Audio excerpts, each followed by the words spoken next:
Good afternoon, Soul Tribe. Mark here today. Peace. So there was a thought that I wanted to try to unpack for you guys, and this is for my brothers and sisters in the back row. Before the traffic gets up too much. For some reason, every time I try to make a video, the traffic comes up. It's weird. So I get it. You know, every time I say that I have one-on-one conversations with the divine, that I see a lot of people's eyes glaze over, and I understand that. You know, if somebody was to tell me that they were having one-on-one conversations with a voice from hyperspace and getting answers, my eyes would glaze over too. They really would.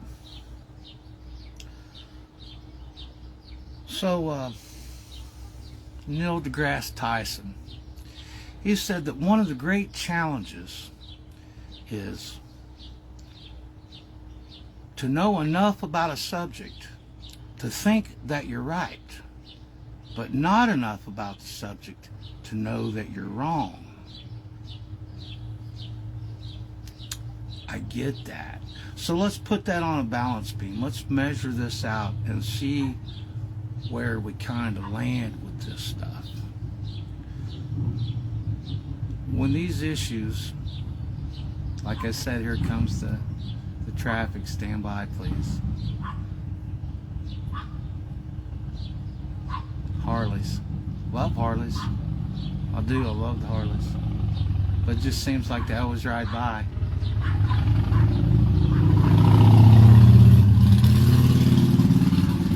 Hey, Jennifer, cousin Jen. So let's put this on a balance beam and see kind of where we land with this stuff. When I was going through these issues and trying to get, you know, some kind of idea how I was going to address this, I was led by the divine to a great man by the name of Terence McKenna. Terence McKenna was an ethnobotanist that explored the edges of human consciousness through psychedelics. He was absolutely brilliant philosopher. He really had his finger on the pulse of understanding when it comes to the idea of the etheric as having basis in reality. Another Harley. Go figure. Go figure. Anyway, when I was flipping through trying to find this stuff, it was the divine led me straight to this Terence McKenna on an excerpt, 4-minute video that he had done on Rene Descartes. And I thought it was fascinating. So Rene Descartes was saying, or not, I'm sorry, please forgive me. Terence McKenna was saying that everything has to be pretty much judged by the scientific method. You know, every great discovery has to get by the scientific method, which I understand.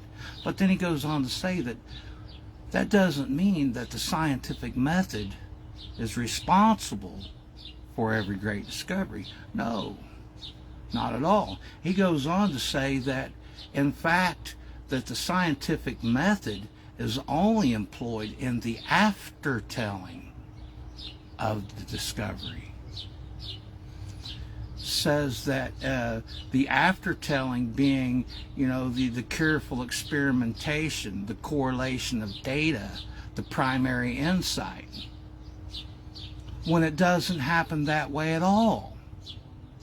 Terence McKenna quotes Thomas Kuhn's book, 1964 maybe, 1962 book titled Scientific Revolutions. And Thomas Kuhn says that it doesn't happen like that. He says that great discovery comes through psychic piecemeal, that's ruled by synchronicity, which blew my mind. So then McKenna goes on to tell an amazing story about Rene Descartes. Says that in the summer of 1619, Rene Descartes was a 19-year-old soldier in the Habsburg army that just so happened to be stationed in Germany. Now, when you want to talk about synchronicities, pay attention, because later on, March the 14th, 1879, in Germany, just so happens to be the birthplace of Albert Einstein. Amazing. So anyway, McKenna goes on to say that on the night of, what was it, he says there's a lot of arm wrestling about this, but he says August 17th, 1619, that Rene Descartes had a dream, and an angel came to him in this dream and said that the conquest of nature shall be achieved through numbers and measurement. Rene Descartes was absolutely gobsmacked. He took that angelic dream, that angelic prophecy, and basically created the scientific method as we know it today. Something that they don't tell you when you go to MIT. I've never been to MIT. I'm not a scientist. But here's the thing. Modern science was founded by an angel. It's amazing. And then let's go on. Let's move forward. You know, Socrates himself had a demon. D-E-A-M-O-N. A daemon that was basically his crap detector, that told him the difference between profound philosophical thinking and bullcrap. So here we even owe modern Platonism to a voice speaking from hyperspace. Some of the most rational ideas of humanity come from the most irrational thought and issues in the human continuum. That everything that we consider science and everything that we consider solid has actually come from an angel or an invisible voice. Which leads me back to what I'm talking about. You know, just because I haven't spent decades in college taking these courses to get letters behind my name, doesn't mean for 1 second that when I talk about having conversations with the divine, doesn't mean that I'm full of nonsense. I've said it before, I'll say it again. Every one of my discoveries have come by way of conversations that I've had with the divine sitting right here on my front porch. All of the notes that I've taken, everything that I've found has come through conversations with the divine. Now, you know, you guys can think that I'm crazy if you want to, but now here's the thing. This stuff right here is real. All of my insight, everything that I've discovered about the Sistine Chapel, everything that I've discovered about Michelangelo,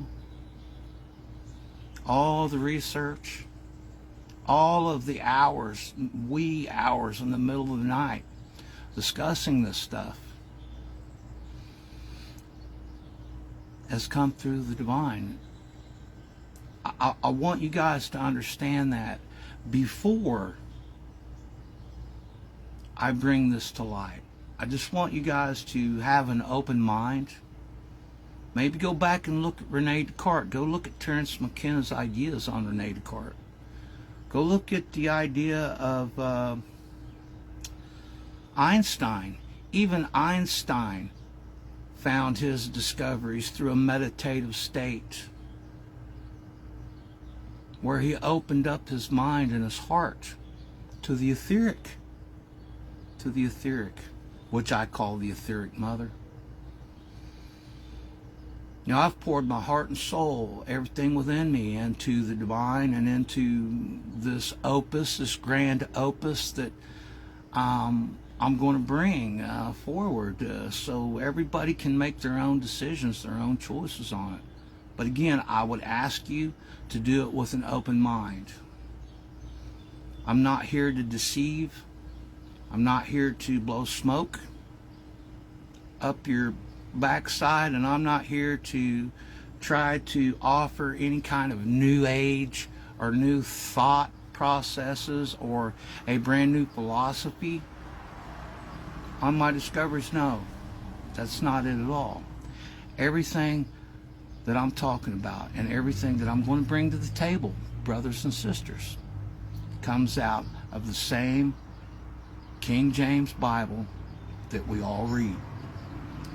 All of it from the most ancient text, and all of it from the most ancient documents that are acceptable in Western society.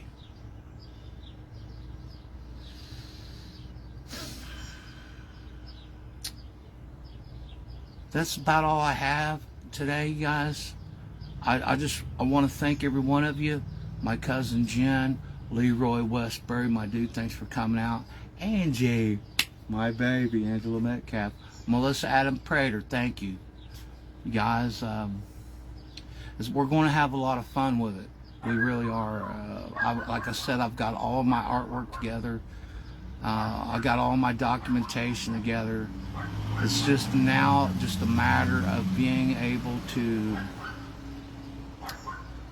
get my location together to where I can start creating some of these videos. This is not going to be a live video when I create the documentary, so to speak, on the Sistine Chapel. This is going to be an edited video that's going to have a lot of thought, a lot of professional, beautiful brothers. Matt Lester, my dude.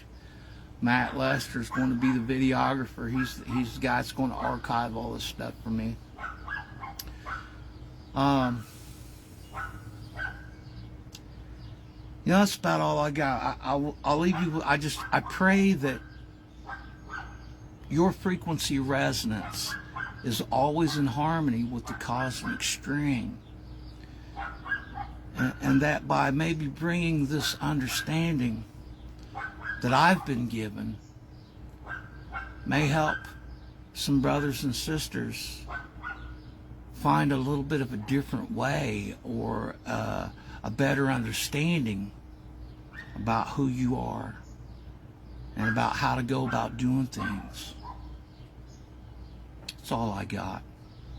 It's Mark, the Knights of Empathy. I'm out. Peace.